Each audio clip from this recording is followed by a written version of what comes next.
For more on all this, let's bring in Aaron Cohen, Israeli special ops veteran and founder of Gideon. What a day it was, getting more details on what the president's plans are. He says, and I'm quoting him right now from the New York Post, he said, when we leave, meaning when we stop our aggressive activity in Iran, the strait will automatically open. Do you believe that? 100%. First of all, David, always good to see you. Great to see you. Here's where I'm at with all this. What we're watching right now, this is not traditional war. Everyone needs to remember, this is a targeted system takedown of the world's most active state sponsor of terror. Let me back it up to that. So President Trump telling the Post that this war won't last much longer and that the strait is going to reopen automatically after the U.S. exit tells me everything I need to know about what I call Trump warfare. That's what I've been calling it. This is not about occupying territory. This is about breaking Iran's ability, David, to project power fast, hard, and aggressively. And this is classic Trump warfare. You apply that overwhelming pressure, destabilize the system, and you get out. And I don't think the goal, David, was ever, it was never to hold Hormuz. The goal was to destroy Iran's ability to threaten in the first place. And once that capability is gone, the strait doesn't need to be controlled, in my opinion. I think it's going to stabilize on its own. I think Hormuz reopens, not because we stay. I think it reopens, David, because Iran no longer has the power to close it. And that's where I'm at with that one. Well, Aaron, let me push back a little bit with something that somebody else said, and it wasn't just anybody. It was the former energy secretary under the first term of President Trump, Dan Brouillet. We spoke to him earlier. Here's what he had to say about leaving before the strait was open. Roll it. I applaud what the president's done. I applaud what the administration's done in taking care of the nuclear issue, the weapon issue.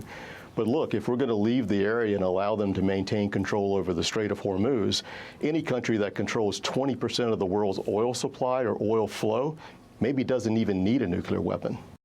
So he is saying that that is a weapon that Iran will continue to use if we leave with the strait unresolved. What do you think?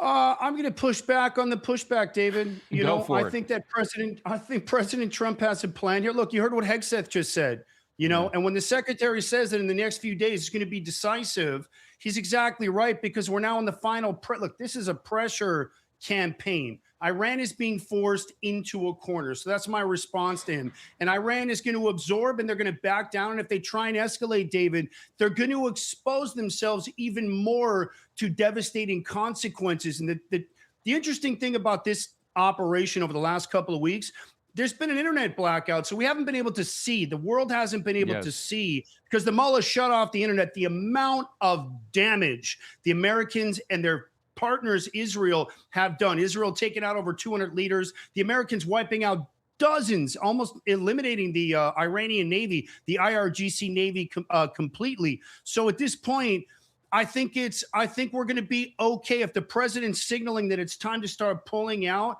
I think there's been such a significant amount of damage done that I think we're going to be fine. We just need to let the rest of this kind of breathe and see where it goes. Let me ask about Israel's presence in Iran. Obviously, Israel had an incredible intelligence network that was wonderfully helpful in helping us target individuals and individual projects that the regime had going for it. Is that intelligence network still available for experts here and in Israel to target what needs to be targeted? Absolutely, David. Israel's intelligence capability doesn't depend on physical presence. Let me educate the audience a little bit from the tradecraft side of the house. Israeli intelligence, which has been the golden ticket, Charlie's Chocolate Factory golden ticket to President Trump. You give the president Israeli grade intelligence. If he's saying he's ready to back out, it's because those packages were so detailed. Israeli intel, David, is built on very deep human networks. They take years to develop. Plus, you've got cyber, our unit 8200, an internal access that doesn't disappear, David, after strikes. In fact, after a major operation like this one, the system inside Iran becomes even more chaotic. And let me tell you this from experience. Chaos creates openings, and the deeper the regime goes into crisis, the easier it becomes to see inside it, I promise you. Israel and the U.S. are going to be just fine with that intel moving forward. Speaking of strikes, there was one last night in Isfahan in Iran. That was a spectacular explosion. I think we can put up the video of it.